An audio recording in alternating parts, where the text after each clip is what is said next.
नमस्कार विद्यार्थियों। आज की कक्षा में हम हिंदी के बसंत भाग 2 का अध्याय 5 जो कि एक कहानी है जिसका नाम है मिठाई वाला का अध्ययन करेंगे। मिठाई वाला ये कहानी लेखक भगवती प्रसाद वाजपेयी जी ने लिखी है। भगवती प्रसाद वाजपेयी जी का जन्म कानपुर के मंगलपुर ग्राम में 11 अक्टूबर 1899 को हुआ था। उन्होंने अपनी नियमित पढ़ाई मिडिल स्कूल तक ही की। वह हिंदी साहित्य सभा के सभापति भी रह चुके हैं। इनके साथ साथ फिल्मों में लेखन का कार्य भी कर चुके हैं। प्रेम पत्र, मीठी चुटकी, अनाथ पत्नी, त्यागमयी, दो बहनें, मनुष्य और देवता आदि इनके प्रमुख उपन्यास हैं।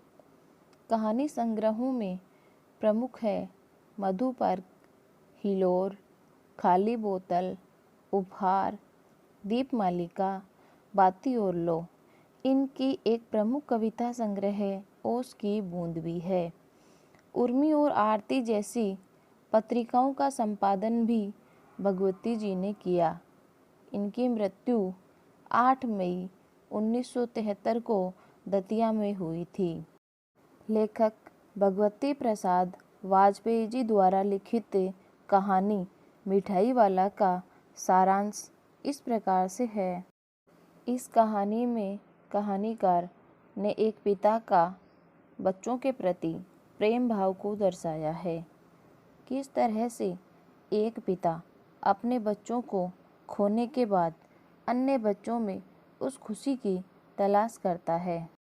इस कहानी में बताया गया है कि एक आदमी पहले एक खिलौने वाले के रूप में आता है। वह मधुर स्वर में बच्चों को बहलाने वाला खिलौने वाला गाकर सुनाता है।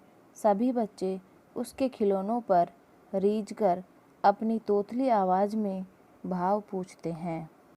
रीझना यानी कि प्रसन्न होना या मुग्ध होना। नन्हे नन्हे बच्चों से पैसे लेकर तथा उन्हें खिलौने दे वह फिर वहाँ से गीत गाता हुआ चल पड़ता है।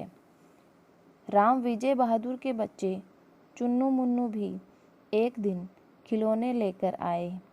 उनकी माँ रोहिणी इतने सुंदर और सस्ते खिलौने देखकर सोचने लगी कि वह इतने सस्ते खिलौने कैसे देकर गया।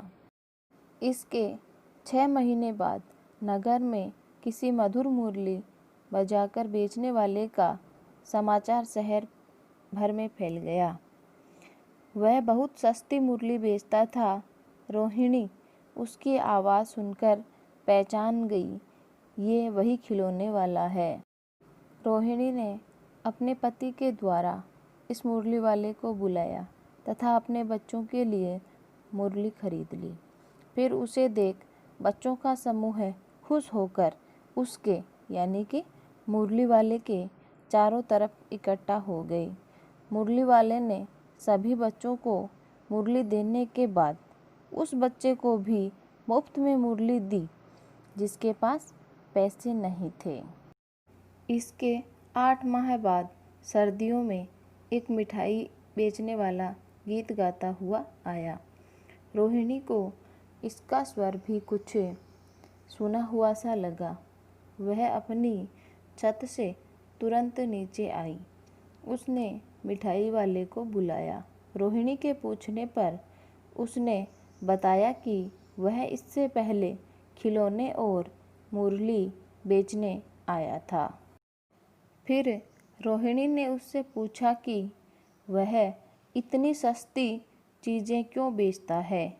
मिठाई वाले ने बताया कि वह एक नगर का अमीर आदमी था। उसके 2 बच्चे और एक सुंदर पत्नी थी, लेकिन अब कुछ भी नहीं रहा। वह अपनी पुरानी बातें याद करके फूट फूट कर रोने लगा।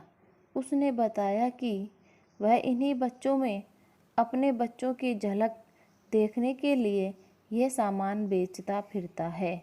वह रोहिणी के बच्चों चुन्नू मुन्नू को कागज़ की पुड़िया में मिठाई बिना पैसे लिए ही देकर गीत गाता हुआ चल दिया। तो बच्चों, ये था इस कहानी का सारांश, जिसमें एक धनी आदमी के पत्नी और बच्चे खो जाने के बाद वह गांव-गांव जाकर नन्हे बच्चों में अपने बच्चों की झलक देखने के लिए सामान बेचता हुआ फिरता है, जिसमें कभी खिलौने बेचने जाता है, कभी मुरली तो कभी मिठाई और यहाँ तक कि वह जो गरीब बच्चे हैं उनको मुफ्त में देता है और बाकी सामान सस्ते में बेचता हुआ फिरता है। तो ये तो था इस कहानी का सारांश। अब इसी पाठ का आपको यानी इस पूरी कहानी का PDF आपको भेज दिया जाएगा, जिससे आपको पूरी कहानी पढ़कर याद करना है और आगे की कक्षा में इसी पाठ के प्रश्न उत्तर करेंगे। आज की कक्षा में इतना ही। धन्यवाद।